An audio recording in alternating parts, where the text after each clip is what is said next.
Hi everyone, today is June 30th, 2020. I would like to give a quick update. Well, probably not too quick, but I will give update on the COVID-19. And I do hope this will be my last series because uh, there's just so many things going on in the past few months with the COVID-19. And, I spent almost 20 videos to talk about the origins, the consequences, and what we need to do. Uh, Frankly speaking, I'm a little bit tired of doing that, but I do think this one will be very critical because what I would do is, for people that didn't watch my previous videos, I would like to summarize uh, what has basically what has been going on and what do we need to do quickly in the near future.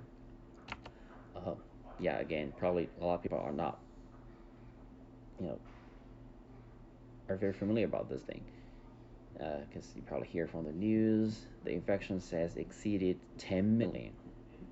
Yeah, you didn't hear wrong. 10 million numbers now, with 2.6 in the United States, and unfortunately, over half a million people have lost their unvaluable lives so far. And all of these numbers is still climbing. It's not slowing down at all. So it's still quickly spreading all over the world. But why? Of course, there were so many reasons. You hear different things from mainstream media, from newspapers, scientists, blah, blah, everything. What I will try to concentrate and what I believe is most critical. So let's review the timeline first. What did CCP, Chinese Communist Party, do? Where did this virus come from? And what did we ordinary people do? Could we do a better job? What did politicians, scientists, doctors do? Any improvement, any nonsense? And I may spend a couple of slides at last, to emphasize again the importance of wear PPE, not only protecting others, but also be a responsible social life and protecting others, also protecting yourselves. Don't be too selfish, please. And another thing is action. We need to take down CCP. This is very, very important. I will show you why. So, in this slides, I actually show a similar thing in my previous videos before. I would like to quickly summarize and point out the key point. And here you can see there are two sections about why I call this SARS-CoV-2 a CCP virus. Okay, so let's look at the first part. It's the genome analysis. In early 2020, just a few weeks after the uh, outbreak in Wuhan, and a few Chinese reports, they have discovered the genome analysis.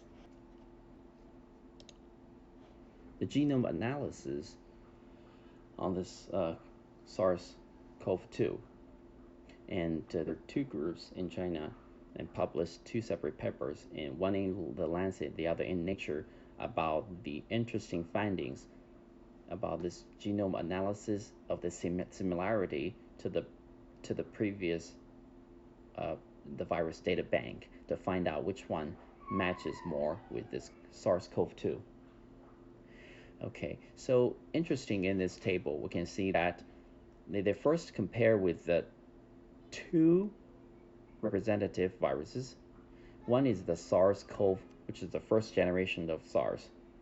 And unfortunately, the first generation of SARS show a very low similarity, less than 80% in total. And they interestingly found that the most similar virus is also a bat coronavirus, which was discovered by CCP Military Institute in 2018. And this virus shows not only almost 88% of overall similarity, but the envelope protein shows 100% match. That is very rare because if anything have that high similarity, typically they either have the same origin or they're very closely related. But nevertheless, we know that it's probably belong to the same group. But another weird thing is that if we compare to other side of the protein, for example, the spike protein, which is the key to enter the human body cell, things doesn't make sense. and we don't see that high percentage of similarity, and it drops significantly. Compare others is also 90%, 90%, 90 something percent. This one has only about 80% of similarity. And that CCP is trying to avoid talking about this paper, and because they know this evidence is too bad for them. And although they claim this virus is through a natural either mutation or recombination ways, and this thing doesn't make sense, because if the mutation is done in a natural way, the mutation should be random. All of these proteins should follow a similar trend. There will not be the case like this one shows 100%, while the other one has 80% similarity. Most likely, like 99.999%, the natural mutation doesn't follow this pattern. It kind of lacks of this selectivity. So this is very suspicious. Not only that, there's many report also reports a new furin cleavage site inserted, seems to be inserted, most likely artificially inserted between S1 and S2. The reason is that the S1, which is the end of the spike protein, acts as the key to interact with the ACE2 in our body cell and form a strong bonding, and go through some other cleavage mechanisms, and then the virus will get into our body cell. Traditionally, with the SARS version 1 in 2003, the cleavage is really inefficient. Therefore, the SARS is never that transmissible. It never became a pandemic. But this new furin sites create a multiple mechanisms and facilitate in the infection of this virus. And this furin cleavage site is very rare. It's rarely found in the coronavirus. It's from some other things. That's why I say the mutation or insertion is very suspicious. And not only that, recently some scientists find out that there's an interesting mutation, just one amino acid mutation from D amino acid to the G, glycerin, right, or something, or glycerine, I forgot. Anyway, so what happened is that although the furin cleavage site produce another mechanisms to get in our body cell, but it's still not very stable. So the bond likes to break. Therefore, the virus itself may fall out of this body cell instead of getting into it. This D to G mutation significantly improves the stability of this cleavage site and make this CoV-2 much more transmissible. And what happened is that in the early days, almost all the virus has a D amino acid, but as soon as this mutation happens, it quickly dominates the existence of this virus because it's much more transmissible now. So all of these mutations seems to suggest that this virus is probably based on a Zhoushan bat virus, which belongs to CCP, because nobody else have this virus. And all of this mutation seems to be favored only toward the infection of human beings, which normally doesn't make sense because the natural mutation normally doesn't target only a specific group of people. So, there are more papers about this. If you're interested, you can dig into this world of COVID-19 studies. You will find it more mysterious stories about this virus. It's very deadly and transmissible, so be careful. And this is why this COVID-19 is leading the cause of death, all death worldwide in 2020 than any other. Most commonly, you can see, death. So if that's the story, the story was somehow created and then unleashed into this world, and it's an irreversible process. the virus is here and we cannot take it back. But some of the crazy senior leaders and their accomplices will be held accountable if the evidence, hopefully, it will be released in the next few weeks. And we will see. But meanwhile, please keep it safe. Keep yourself safe. Keep your family safe. Take care of them. All right. Another case study in Florida, to see what we ordinary people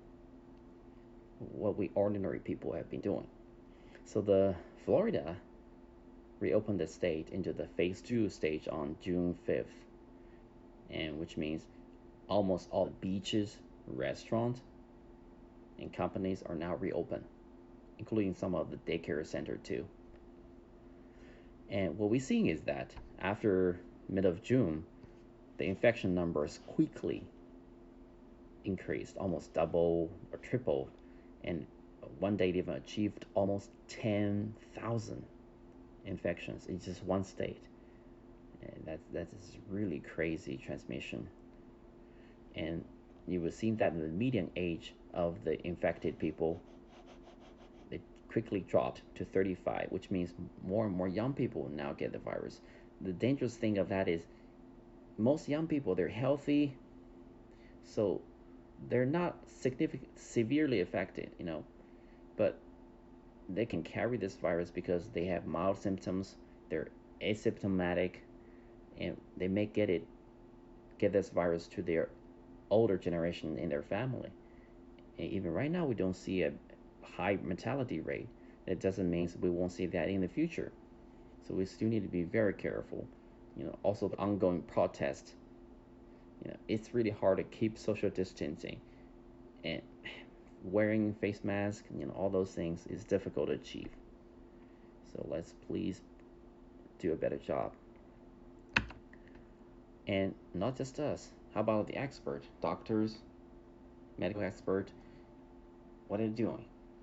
They're probably doing something, but what they shows in the media or tell the public is not very encouraging.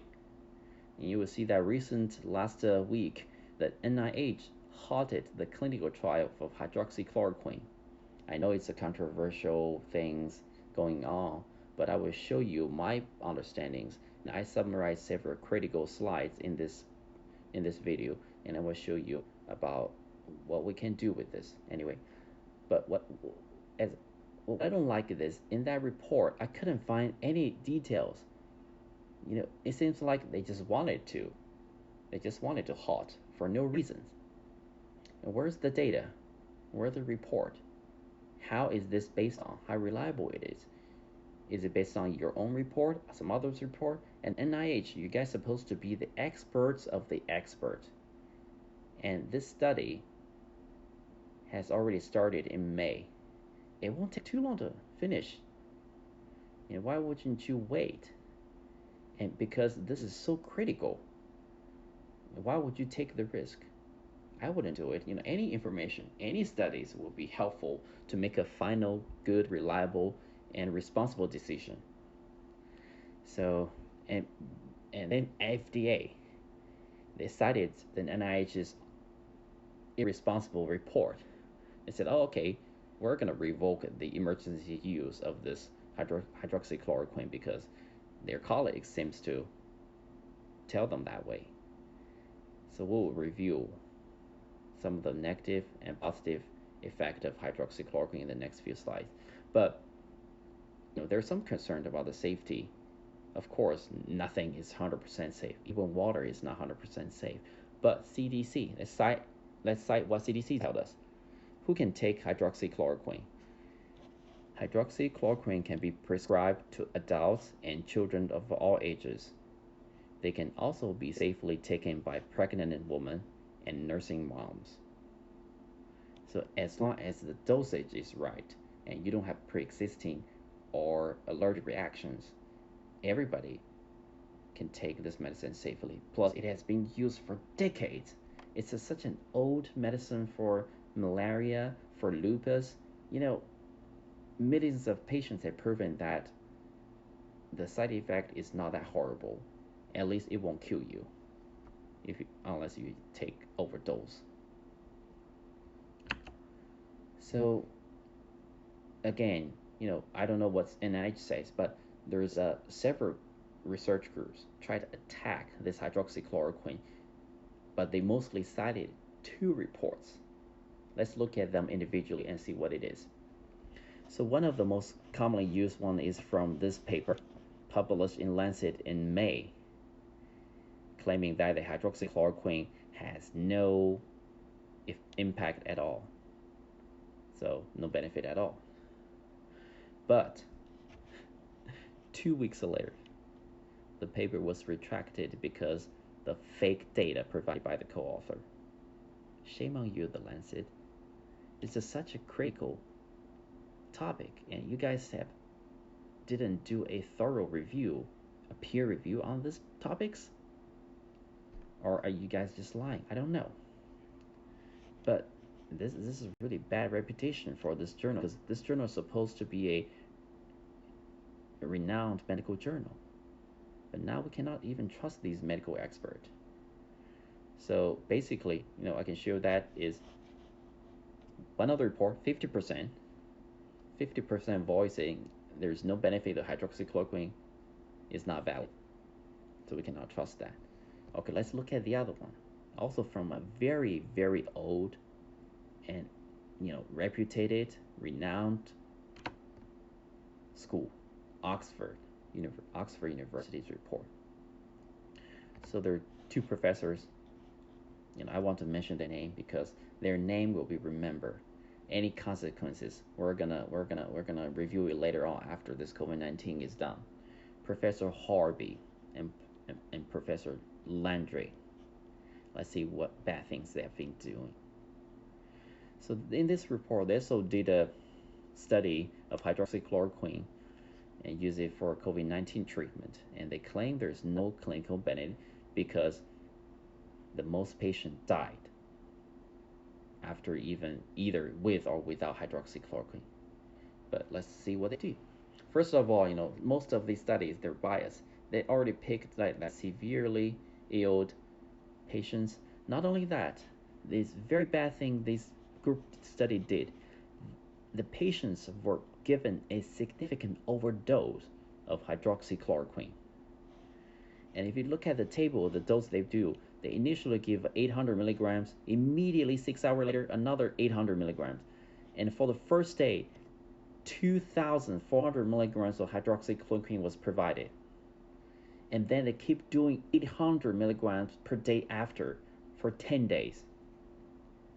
And we know that hydroxychloroquine is safe, but studies have shown that you cannot take over 5 grams in total. And you want to keep the dosage as low as possible in a safe range.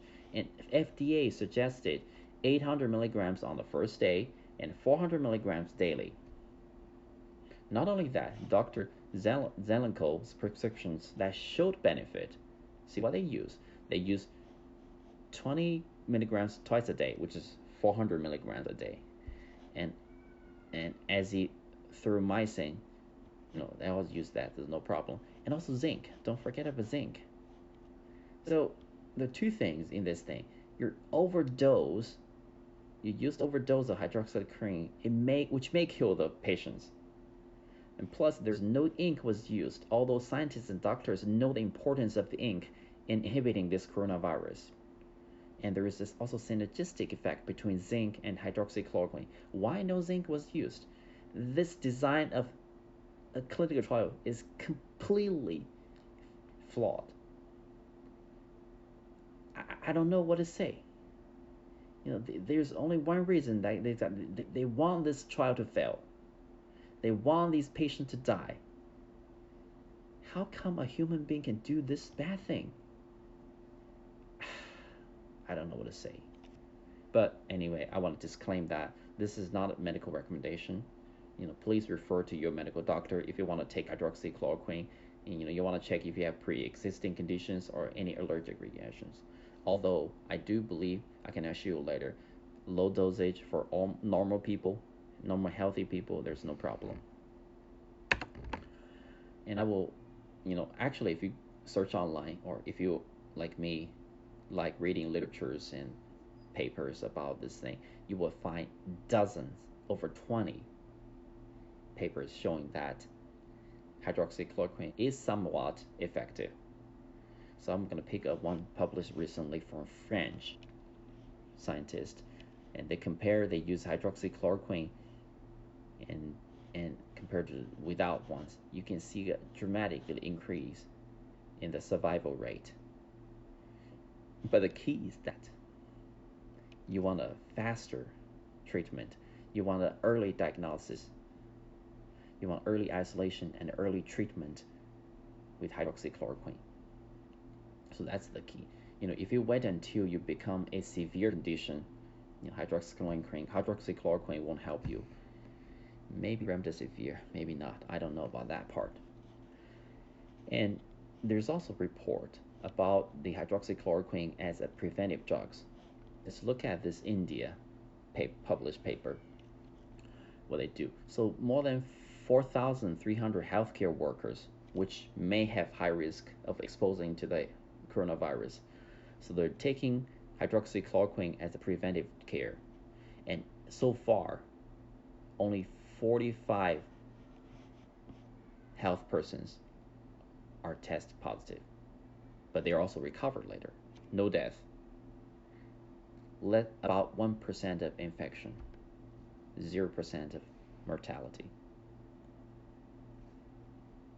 I'm looking forward to more studies on this hydroxychloroquine as preventive drugs, and we'll continue watch on that, okay?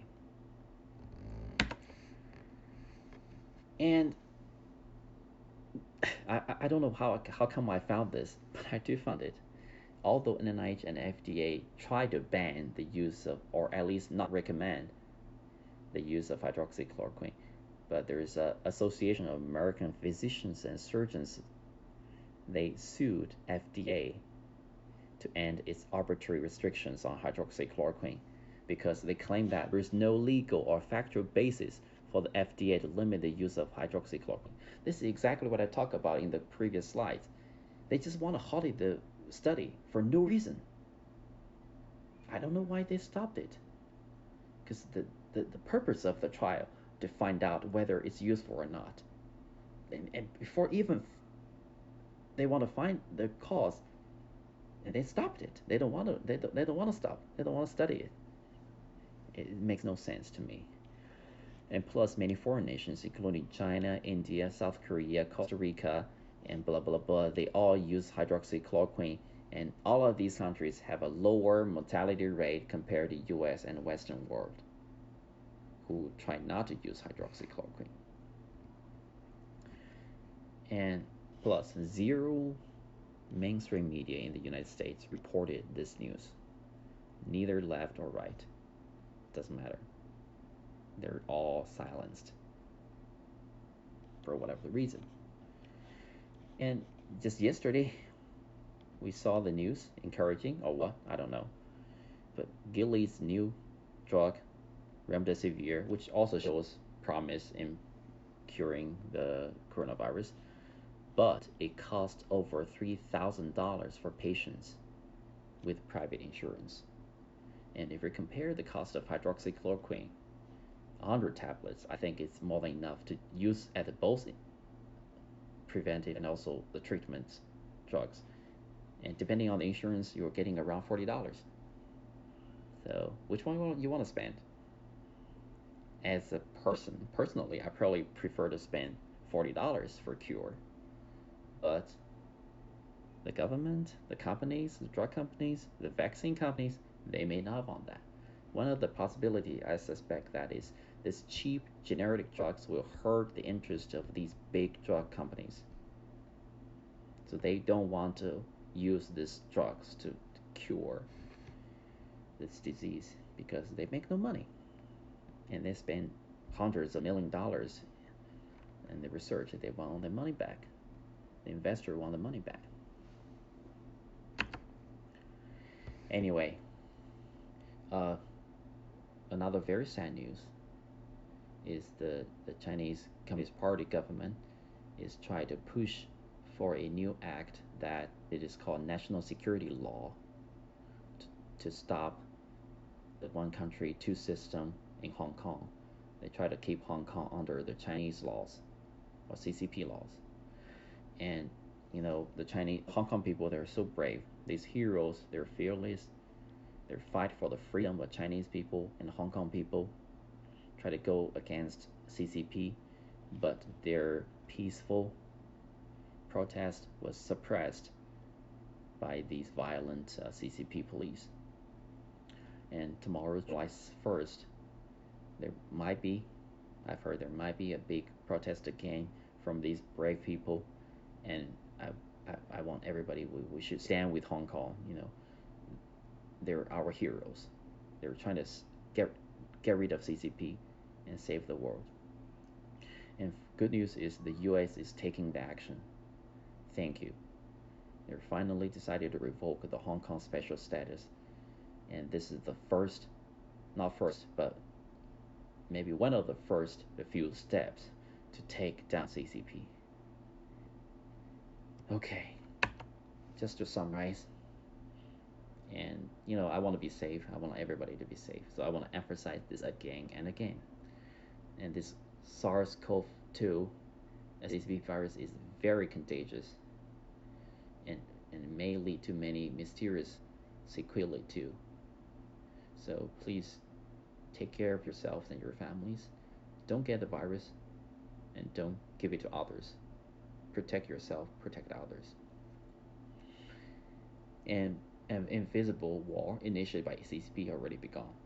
I strongly believe this virus is one of them. And you can see that we have suffered a lot. Over 10 million people have already get the virus, and 500,000 people died already. And it's definitely not a hot war. But if you lose this battle here, there is no place to escape to, because the US is the last stand on earth to fight for freedom in a human's future. So let's take this very seriously. So we must be united together. Please be, regardless of the race, religion, political, or nationality, whatever people are fighting about, which you can see on the mainstream media, is meaningless. Let's just be safe. Take down CCP. Find a cure for this COVID-19, and then we can talk about those different opinions later. And nothing is comparable to this evil CCP virus. All right? But it's not going to be easy. But for the ordinary people who is watching my videos, please share the truth with your friends. There are so many deep states and accomplices of the CCP everywhere, including the United States here today. And we got to speak out. We got to speak about the truth. That's the most powerful weapon that every ordinary people have. We got to speak out to protect ourselves and stand out for freedom and humans' future. And thank you very much for your time. And please, take care of yourselves. And I hope this virus will be gone soon. Okay, bye.